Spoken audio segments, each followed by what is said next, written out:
साबित हो चुका है कि प्रमाण के साथ अरुणा जी ने जो आंकड़े प्रस्तुत किए हैं कर्नाटक के संदर्भ में और डेटा के साथ लिया, डॉक्यूमेंट्स को निर्वाचन आयोग झुठला नहीं रहा है और ना ही निर्वाचन आयोग ने कोई जांच बिठाई है। तो बेहतर ये होता कि निर्वाचन आयोग वोटर लिस्ट पार्टी को दे। लगता है राहुल गांधी जी ने बहुत अध्ययन करने के बाद कन्विंस जो हुए उसके बाद और जो दस्तावेज प्रस्तुत किए हैं उसको तो झुठला नहीं सकता। कहीं ना कहीं प्रदेश सरकार को अभी से ही दबाव बनाना चाहिए मोदी जी के ऊपर कि आप आ रहे हैं, आपका स्वागत है, लेकिन प्रदेश को कुछ देकर जाएं। नई पीढ़ी को उनके बारे में उनकी जानकारी दें, कैसे तरीके से ताकि उसको समझने में सरलता रहे। कई बार इतिहास को लोग जटिल मानते हैं, गांधी जी के जो सिंबल्स हैं उसको देखते हैं, लेकिन महात्मा गांधी सिर्फ एक लाठी चश्मा नहीं था, चरखा या खादी नहीं था। महात्मा गांधी ने जो मूल्य और वैल्यूज हैं उनसे संघर्ष किया और कौमी एकता की बात करी, सबके साथ चलने की बात करी, लोगों को सम्मान देने की बात करी, सहनशीलता की बात करी, त्याग समर्पण की बात करी। वो सारी जो भावनाएं थी वो नई पीढ़ी तक पहुंचाना हम सबके जिम्मेदारी है। सर, एक वोट चोरी बड़ा मुद्दा है। कल भी राहुल गांधी कुछ क्लासेस किए थे, हमारे क्या मूवमेंट रहना? साबित हो चुका है कि प्रमाण के साथ अरुणा जी ने जो आंकड़े प्रस्तुत किए हैं कर्नाटक के संदर्भ में और डेटा के साथ लिया, उन सबूतों को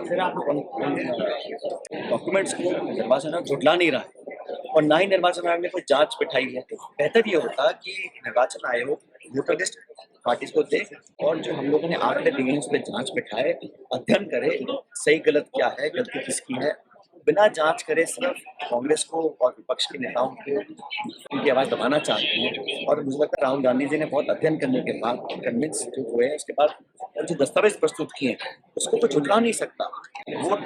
वोटर लिस्ट से नाम जोड़े जा रहे हैं, काटे जा रहे हैं सिस्टमेटिक तरीके से और वोटर की चोरी हो रही है, उसको रोकने का अगर निश्चित नाकाम है तो उनकी जो पारदर्शिता है, उनकी जो काम करने का तरीका है, जो निष्पक्षता होनी चाहिए वो शायद नहीं है। और इसलिए मतलब है कि संवैधानिक संस्था जिसकी जिम्मेदारी है देश में निष्पक्ष चुनाव कराने की, अगर उसमें लोगों का विश्वास कम हो जाएगा तो बहुत बड़ा संकट पैदा होगा। बेहतर तो ये होगा कि ये दबाव में काम ना करें। और मुझे बड़ा आश्चर्यजनक बात लगती है जब हम सवाल पूछते हैं निर्वाचन आयोग से और जवाब देते हैं भाजपा के प्रवक्ता को। इस सरकार और दल के संदर्भ में काम नहीं होना चाहिए। निर्वाचन आयोग एक ऐसी संस्था है जिसकी एक बहुत नैतिक संवैधानिक रिस्पॉन्सिबिलिटी है कि एक एक वोट की गिनती हो, कोई वोट वंचित न रह जाए।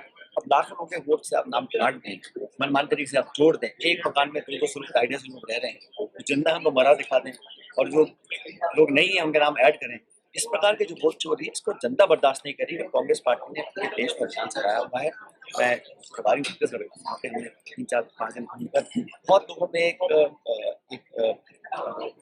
दुर्भावना पैदा हो रही है कि हमारी वोट चोरी नहीं है, वोट चोरी हम नहीं होने देंगे, ऐसा संकल्प कांग्रेस पार्टी। सर, एक अमेरिका में जो नौजवान वहाँ पर नौकरी करने के लिए जाते हैं, वीजा है H-1B वीजा, उसकी दरें बढ़ा दी। किस प्रकार का नुकसान रहेगा? तो लगातार स्टेटमेंट्स आ रहे हैं, राजनीति के ट्रम्प थे और जो अमेरिका कर रहा है इसका हम लोगों को एक बहुत मजबूती से जवाब देना पड़ेगा।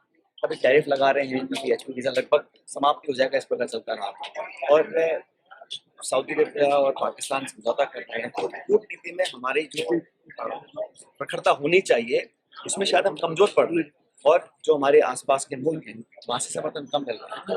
भारत को बहुत देर हो गई है, जब टैरिफ की घोषणा की थी उस समय एक ऐसा राहत पैकेज जो मीडियम स्मॉल स्केल इंडस्ट्रीज को देना चाहिए था। करोड़ों ऐसे लोग हैं जो हैंडीक्राफ्ट और छोटे मोटे जो काम करते हैं वो एक्सपोर्ट नहीं कर पाएंगे, तो हम लोगों को वैकल्पिक व्यवस्था करनी पड़ेगी कि अमेरिका के अलावा हम कहाँ एक्सपोर्ट कर सकते हैं। लेकिन जो रोजगार का संकट पड़ेगा, महंगाई के साथ साथ पहले ही रिकॉर्ड तोड़ बेरोजगारी है और जो लोग रोजगार में आज शामिल हैं वो भी अगर बिना काम के रह जाएंगे तो बहुत बड़ा संकट होगा। उसमें बहुत कुछ सरकार कर पा रही है मुझे ऐसा लग नहीं रहा। और सरकार की आर्थिक और विदेश नीति दोनों ही मैं समझता हूँ बहुत लचर और कमजोर है। सर, एक पाकिस्तान और सऊदी अरब के बीच में कुछ समझौता हुआ है, क्या लगता है कि इंडिया की कोई पॉलिसी उस पर कमजोर? इंडिया का जो रिस्पॉन्स रहा बहुत कमजोर रहा।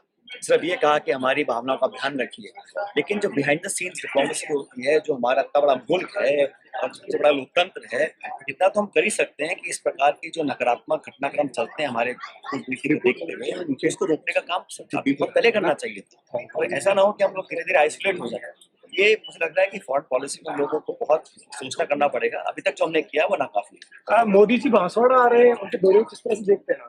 तो बहुत बार आ गए, पहली बार आते हैं तो चुनाव से पहले आते वादा कर जाते हैं, नेशनल प्रोजेक्ट की घोषणा करेंगे, अब कोई रेल परियोजना है, पानी का है, स्पेशल स्टेटस का है, कोई भी ऐसा राष्ट्रीय कार्यक्रम या योजना प्रदेश की मुझे लगता है कि की नहीं है।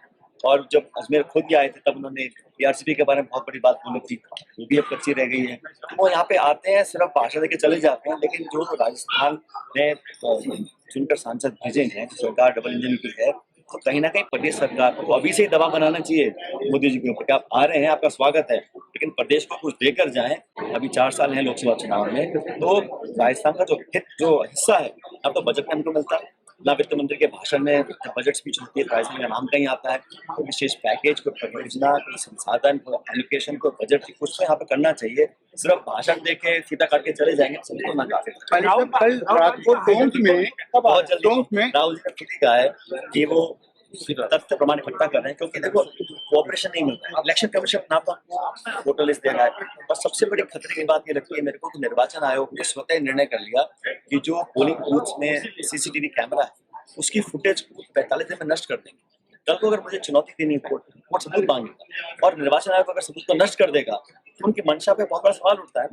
तो राहुल गांधी जी बहुत जल्द अपना प्रमाण और तथ्य लेकर सामने आएंगे, लेकिन अब तक जिन्होंने कहा है उसको निर्वाचन आयोग छुटना नहीं था और ना जांच गठित करना, चुपचाप शांति से बैठा है। और ये बहुत गलत बात है, देश में जो लोकतंत्र की जड़ें हैं सर, कल टोंक में कल तनाव की स्थिति रही, देर रात तक पुलिस सामने में रहा और अभी हालात शांति है।